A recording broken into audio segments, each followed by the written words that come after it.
Une avancée médicale due au désespoir, l'histoire de la césarienne. Dans les années 1500, la femme du castrateur de Port Jacob Nouffer était en train d'accoucher. Elle se battait pendant des jours pour la naissance de son bébé. Jusqu'au XVIe siècle, les césariennes n'étaient autorisées que pour les mères décédées. Sauver la vie de la mère au risque de la mort du bébé était strictement interdit.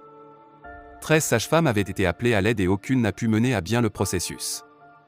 Les castrateurs de porc pratiquaient depuis longtemps des césariennes sur les naissances difficiles d'animaux tels que les chiennes, les vaches, etc. Jacob, le castrateur de porc, était désespéré. Il a finalement réussi à obtenir des autorités l'autorisation urgente de pratiquer la césarienne sur sa femme vivante. Il a utilisé une lame de rasoir pour effectuer l'opération.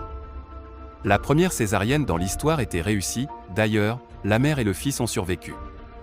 La mère a eu par la suite 5 autres enfants nés par accouchement naturel.